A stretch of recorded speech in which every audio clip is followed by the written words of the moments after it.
So timing chain tensioner being replaced on a 1.8 TSI or TFSI if it's an Audi EA AAA engine. Same applies to the 2 litre version. So I've already started by disconnecting this upper vent hose for the coolant, put a bolt in it so it doesn't leak. I normally just tuck them out of the way, and then I put a piece of hose with a bolt in it so I can just remove this, take the screws out, and I've also unbolted the top and removed the screen wash reservoir. This is also handy for sticking screws if you feel that way. And we need to get this off the charcoal canister, our evap line. Just a quick release push fit connection. Push this and it will release. Push that to one side. And get our coolant bottle out of the way. And then access this bracket, rip these 2 13s. Rip the charcoal canister out with these 3 10mm, and then we'll pull the engine mount off. So as you can see, I've got this bracket off of here, got the charcoal canister out of the way, so we'll now support the engine off of this eyelet and start removing the engine mount so we can get the bracket off the engine, this one here, and then we can access all the timing cover bolts. So as you can see, I've got the engine mount out now. Just those 4 bolts, 2 18s, 2 16s. So the engine mount is out. We'll get this engine mount bracket off next. I've got this bar supporting the engine off the inner wings. Now you can use a trolley jack underneath the sump. Just use a lump of wood, especially if you're doing this on the floor. I'm on a hoist, but yeah, you get the same result. So we'll just start pulling these bolts that are inside here, down here, and along the back here, and they are multi-spline 12s. So yeah, I'll put the engine slightly raised just so I can access them, and the ones that I can't access from above, I'll lower the engine and access them from below, and then I can start pulling my dipstick tube out, pulling my top cover, etc., and we'll go from there. So that bracket is now off the side of the engine mount bracket. 100% recommend trying to get this one early on, but getting it loose, because if you undo these and take these out and there's no support on this once this one's been cracked, and you're struggling down the side, down here, up between these aircon pipes, trying to get the bolt and undo it. If the bracket's supported, you would just be able to spin it out like 2 fingers maybe, and spin it out with the bracket supported by these bolts. So do that one first, always do the hardest bolt first, and then do these ones because they're easy. So that's out. Put that over to one side. And now, as you can see, we can start unbolting the dipstick, start unbolting the cam magnet for the variable valve timing. We can see there's an oil leak also coming from there. This cover looks to be also leaking, so it's good that we're covering this all in one hit basically, so we can pull the belt off as well, and then we'll be ready when we go up to rip that boost pipe and start pulling the crank pulley and whatnot. So as you can see, the dipstick tube is now pulled out. It runs down on the left side of the crank pulley. So that's now out, and there's just 2 T30 bolts, one in this boss here and one on the side here. And I've ripped these for the cam adjuster also, for the variable valve timing, because we're going to pull that out, and we'll rip this cam adjuster out and this top cover off next. So as we can see, I've got the belt off the bottom here. This tensioner is an automatic tensioner with a 17mm bolt in the middle. We put a 17mm spanner on and turn the spanner to turn the thing clockwise, and it will release tension. When we do this, it's removing the tension off the belt. As you can see, I've also got that timing adjuster out, which is down here and needs cleaning up, and I've also got the top timing cover off. The top timing cover is just a load of 10 mils, just holding these 5 bolt sections on. So there's 5 bolts basically built into the timing cover. Be careful though, they can pop out and fall down and lose them, so if you need to reuse them with a new gasket obviously on the timing cover, make sure you don't lose the bolts. But you can see one here, one up the top here, one down the back there, and then 2 just at the bottom here. And then as you can also see, I've started ripping the T30 Torx bolts out of the lower cover, so just all the top ones that are accessible. And then now we'll lower the engine down a slight bit. So if you're on a trolley jack, just slightly lower your engine on your jack a little bit, just so you can get a little bit more access in the underside. And we'll pull the crank pulley off on this boost hose. The next step is at half height, so if you work on the floor, it's, you just need the front lifted off the ground a little bit. I turn the wheel on full lock and I can access all of the bolts inside. We need to basically remove this lower section of the wheel arch liner, just so we can get access to the bottom of the timing chain area. And we'll also take this lower under shield splash tray off. So yeah, some people will prefer to take the wheels off. If that's what you want to do, that's fine. But it's just a load of, on this model at least, this is an Audi A3, a load of T25 Torx and 1 plastic rivet. So that's how the covers will end up looking as they're removed. I think it's quite obvious how they come off.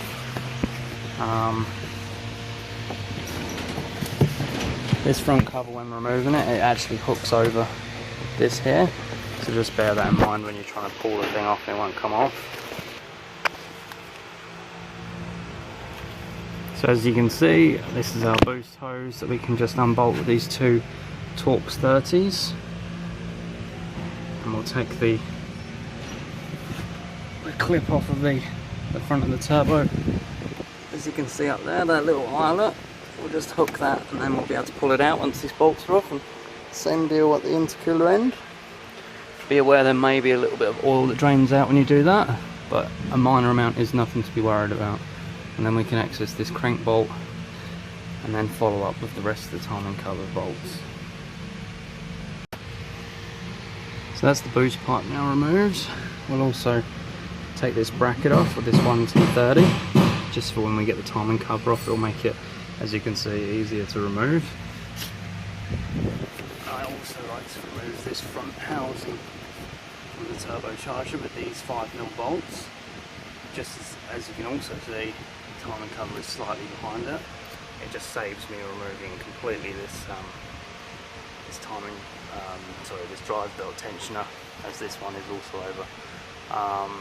So yeah, we'll start removing the crank pulley with the special tooling and get these brackets and stuff out of the way. So I've got the tool on the crank pulley to hold it so we can undo that central bolt, and that's the manufacturer of this one. This is a copy of the genuine Volkswagen Audi tool. You can also gun these off if you really want to, but this is definitely needed for when you're torquing this bolt up, as it is a one-use torque to yield stretch bolt. So yeah, that's how we'll get that one undone now. Just a 24mm, and they are quite tight. I think it's 150 Newton meters plus, I think it's 180 degrees on them, so they are pretty tight. But yeah, we'll get that off, and they have to be screwed straight back in, these bolts, to support the inner sprocket for the timing chain drive. Otherwise they can actually walk on the crank and cause timing issues. So, a bit of an update. We've got all the lower bolts out. I've unbolted that turbo outlet and just spun it around. I don't think you can get them out completely without lowering the engine a fair amount, so I don't need them completely out, I just need it to rotate. Obviously we don't want to lose our O-ring. I detension the tensioner, so I bring it over like I was showing before, like clockwise with the spanner, and then I can get whilst holding it or getting someone to assist, you can then get the bolt that is up behind it. We've got the crank pulley off, we've got the bolt screwed back in, hand tight, so then it supports this inner sprocket that we can see. And I've got I've used a paint scraper just to break the seal here, and then now I'm following it up with a pry bar to crack the sealant off completely. So I'll try and do it while videoing it, just to give you an idea of what we're looking for. But we don't want to bend the cover. That sound is a good sound.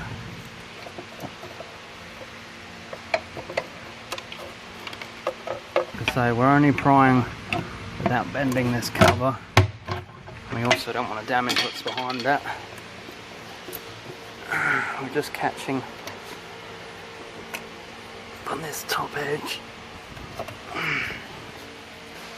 I may have to go from above to just finish that off.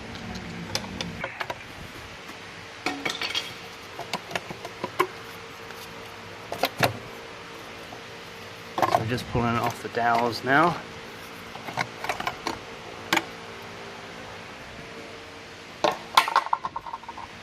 As we can see, we've got the old style original tensioner. The extension of the tensioner is fine, so the timing chain isn't stretched. As we can see, the actual portion of the piston which is extended, that is approximately probably 12 to 14-15 mil. That's absolutely fine. We can actually see on the top side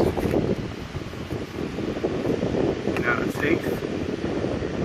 That looks like it's now 1, 2, 3, 4 teeth exposed.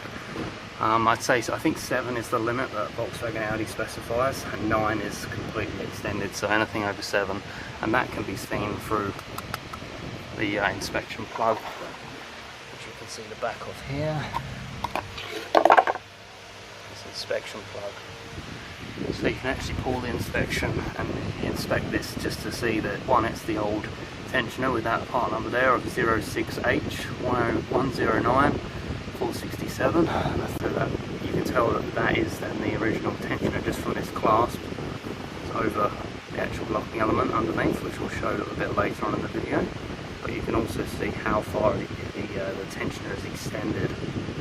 I'll also show, once this is reassembled, a way of doing this check of a stretch timing chain via diagnostic equipment such as VCDS, Rostec, or anything that could read measured values or live data from these Volkswagen Audi engine control units.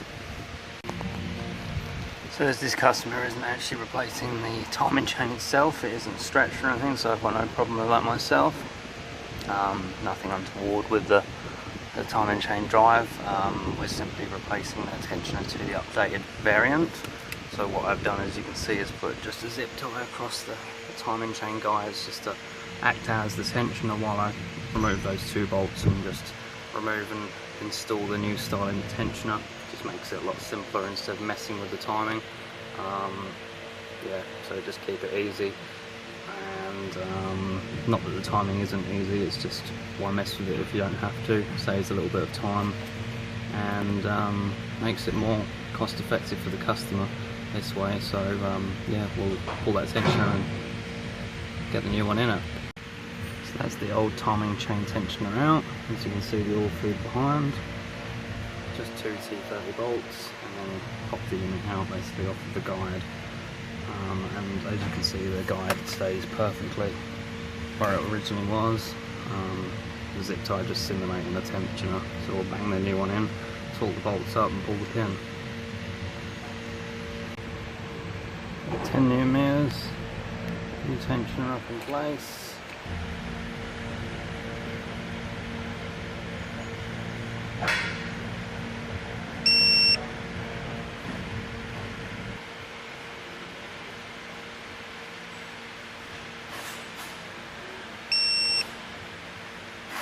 Bolts tension to 10 new mirrors.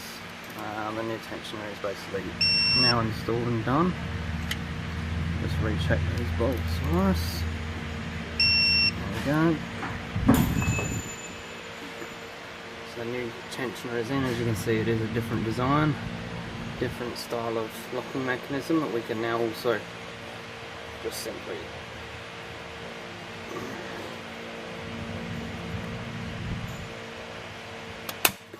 so. And then we can cut this cable tie basically. And then that's us done. We can start cleaning up and reassembling. So our timing cover is now back on. So is our turbo outlet pipe. All our bolts tightened up 10 newtons. Just got to flip this crank seal out and push in a new one. And then we'll put the crank pulley and the boost hose back on. And then we can start go upstairs and do the upper cover and the engine mount. So there we go with the new crank seal in. What I do to remove them is simply go in through here with a screwdriver or pry bar and get up on the flat of the bolt and just pop the seal out. And then the new one, simply you can push in a decent amount by hand and then just finish off, just tap around with a small hammer, and it just sits flush with this lip here. So this is now same level basically all the way around, and all you do is run your finger around and make sure that it's even. So that's now ready for us to take that centre bolt out and whack our crank pulley back on and line it up with its locator. As we can see, that top left 10-11 o'clock mark, there is a double locator. We can also see it on the inside side of this. Now, depending on where the engine is, obviously it will be in a different place. It won't always be at 11 o'clock. So that's now tightened with a counter hold. I'll just use it up against the subframe or the wishbone. And we've torqued that centre bolt to 150, and then we've just got to do the 90 degrees now. So it is 150 plus 90 on this crank bolt.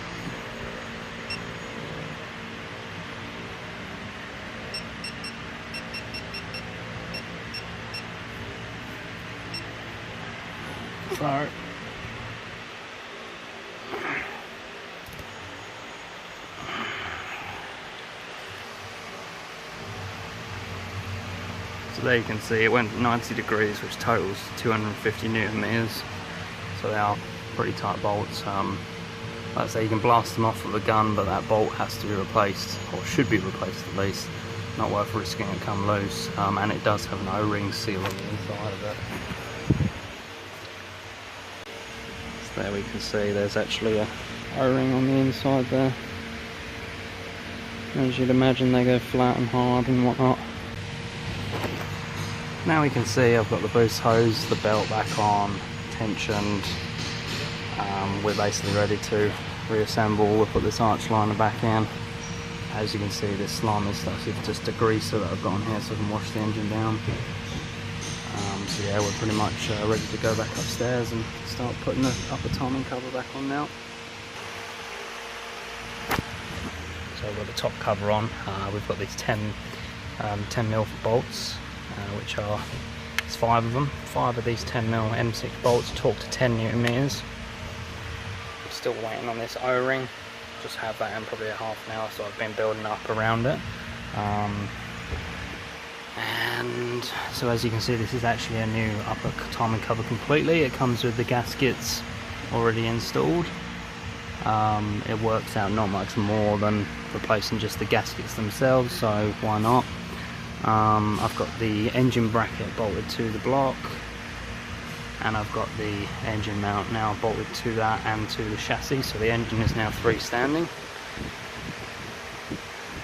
So we're now ready to start reassembly of all the ancillary items, and then we're pretty much done. We'll be ready to start, and then we'll start rigging some fault codes, clearing codes, and rigging some measured values of our chain phase position.